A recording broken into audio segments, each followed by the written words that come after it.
نحمده ونصلي على رسوله الكريم اما بعد فاعوذ باللہ من الشیطان الرجیم بسم اللہ الرحمن الرحیم۔ اس اسلامی چینل میں آپ سب کو خوش آمدید۔ السلام علیکم ورحمۃ اللہ وبرکاتہ۔ میں امید کرتی ہوں آپ سب خیر و عافیت سے ہوں گے، اور میں دعا کرتی ہوں کہ اللہ تعالیٰ آپ سب کو ڈھیروں ساری خوشیاں نصیب فرمائے۔ اگر آپ نے چینل کو سبسکرائب نہیں کیا تو سبسکرائب کر دیں اور بیل پہ کلک ضرور کر دیں تاکہ ہر آنے والے بیان کی نوٹیفیکیشن سب سے پہلے آپ تک پہنچ سکے۔ تو معزز سامعات، ایک نئے موضوع کے ساتھ آپ کی خدمت میں ایک دفعہ پھر حاضر ہوں۔ تو میرا آج کا موضوع ہے ابلیس کی موت کا منظر۔ حضرت احنف بن قیس رحمہ اللہ کہتے ہیں کہ میں مدینہ طیبہ میں حاضر ہوا۔ حضرت عمر رضی اللہ عنہ کی خدمت میں جانے کا ارادہ تھا۔ کیا دیکھتا ہوں کہ ایک بہت بڑا حلقہ ہے اور حضرت کعب احبار رحمہ اللہ لوگوں کو حدیث سنا رہے ہیں۔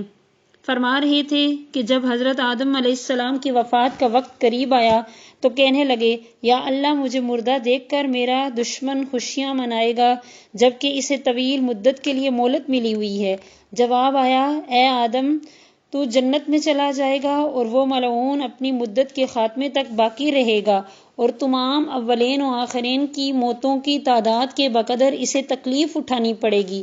حضرت آدم علیہ السلام نے ملک الموت سے کہا کہ شیطان کی موت کی کچھ کیفیت بتائیے۔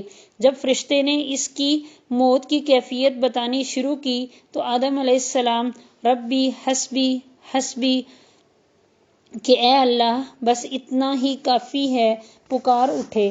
اس سے لوگوں میں ایک شور مچ گیا اور سبھی کہنے لگے، اے ابو اسحاق، اللہ تم پر رحم فرمائے، ذرا وہ کیفیت ہمیں بھی سنائیں۔ انہوں نے انکار کیا، مگر لوگوں نے اصرار کیا تو فرمانے لگے کہ جب دنیا کا آخری وقت ہوگا اور نفحہ کا وقت قریب ہو جائے گا اور لوگ اپنے بازاروں میں باہم تجارت میں، جھگڑوں میں اور بات چیت میں لگے ہوں گے کہ ایک بہت بڑا دھماکہ ہوگا جس سے نصف مخلوق بے ہوش ہو جائے گی اور 3 دن تک افاقہ نہ ہوگا، اور باقی آدھے لوگ اپنی عقلیں کھو بیٹھیں گے اور بدحواسی کے عالم میں کھڑے کے کھڑے رہ جائیں گے، جیسے بکری بھیڑیے کو دیکھ کر بدحواس ہو جاتی ہے۔ اسی گھبراہٹ اور بدحواسی کے اثناء میں ایک اور انتہائی سخت اور شدید آواز بجلی کی کڑک کی مانند سنائی دے گی، جس سے روئے زمین پر کوئی جاندار باقی نہ رہے گا، دنیا فنا ہو جائے گی، آدمی، جن، شیطان اور دیگر جانور سب ختم ہو جائیں گے۔ یہ تھی وہ مہلت جو اللہ تعالیٰ اور ابلیس کے مابین طے شدہ تھی۔ پھر اللہ تعالیٰ ملک الموت سے فرمائیں گے، میں نے تیرے لیے اولین اور آخرین کی تعداد کے موافق معاونین پیدا کیے، تمام اہل زمین اور اہل آسمان کے برابر قوت ایک تیرے اندر پیدا کی۔ آج میں تجھے غیظ و غضب کا مکمل لباس پہنا کر اپنے غضب و جلال کے ساتھ اپنے مردود و ملعون ابلیس کی طرف بھیج رہا ہوں۔ آج اسے موت کا مزہ چکھا۔ اولین اور آخرین، جن اور انسانوں کی موتوں کی تمام تلخیاں، بلکہ اس سے کئی گنا زائد تلخی اس پر ڈال، اور فرشتوں کی جماعت زبانیہ میں سے 70,000 کی تعداد کو اپنے ساتھ لے جا کہ سب کے سب غیظ و غضب سے بھرے ہوئے ہوں، ہر ایک کے پاس شعلہ بار آگ کی زنجیروں میں سے ایک ایک زنجیر ہو، اور اسی شعلہ زن آگ کی کنڈیوں میں سے 70,000 کنڈیوں کے ساتھ اس کی گندی اور بدبودار روح کو باہر کھینچ، اور دوزخ کے داروغہ مالک کو آواز دے کہ وہ دوزخ کے دروازے کھول دے۔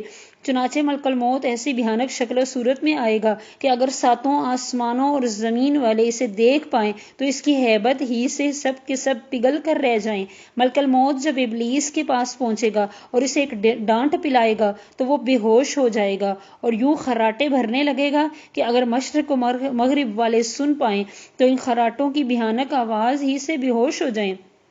ملک الموت کہے گا، او خبیث، ذرا ٹھہر جا، آج میں تجھے اتنے لوگوں کی موتوں کی بقدر مزہ چکھاؤں گا جتنوں کو تو نے گمراہ کیا۔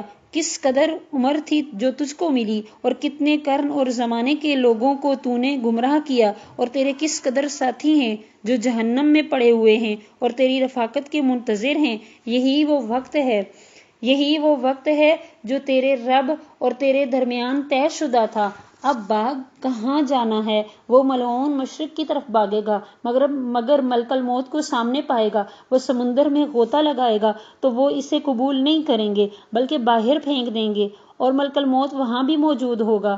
غرض کل روئے زمین پر بھاگا پھرے گا اور اسے کوئی پناہ گاہ اور نجات کی صورت دکھائی نہ دے گی، بلکہ وسط زمین میں حضرت آدم علیہ السلام کی قبر کے پاس آ کر کھڑا ہو جائے گا اور کہے گا، اے آدم، میں تیری وجہ سے ملعون مردود ہوا، اے کاش تو پیدا ہی نہ ہوا ہوتا۔ پھر ملک الموت سے کہے گا کہ تو مجھے کس پیالہ سے ملانا چاہتا ہے، یعنی عذاب کی کس شکل میں مبتلا کر کے میری روح قبض کرے گا۔ ملک الموت جواب دے گا، اہل لظہ کے پیالہ سے، یعنی اہل نار کے عذاب کی مثل، اور اہل سقر کے پیالہ سے، اور اہل جہنم کے پیالہ سے، بلکہ ان سے کئی گنا زیادہ شدت اور سختیوں کے ساتھ۔ اور ابلیس اس وقت کبھی مٹی میں لوٹتا ہوگا اور کبھی چیخ مارے گا اور کبھی مشرق سے مغرب اور کبھی مغرب سے مشرق بھاگے گا، حتیٰ کہ جب اس مقام پر آئے گا جہاں پر ملعون ہو کر پہلے دن اترا تھا، وہاں زبانیاں فرشتوں نے کنڈیاں لگا رکھی ہوں گی اور زمین ایک انگارے کی طرح ہوگی، اور یہ فرشتے اس کا احاطہ کر لیں گے اور ان کنڈیوں سے اسے چوکے دیں گے۔ جب تک اللہ تعالیٰ کو منظور ہوگا وہ اسی عذاب اور نزا کے عالم میں رہے گا، اور حضرت آدم اور حوا علیہ السلام کو کہا جائے گا، ذرا اپنے دشمن کو ایک نظر دیکھ لو اور اس عذاب کو بھی جس میں وہ مبتلا ہے اور موت کی تلخیوں کا مزہ چکھ رہا ہے۔ یہ دونوں دیکھیں گے کہ عذاب کی انتہائی شدت اور موت کے عالم میں پھنسا ہوا ہے، تو دونوں بیک زبان کہہ اٹھیں گے کہ اے ہمارے پروردگار، تو نے ہم پر احسان کی انتہا کر دی۔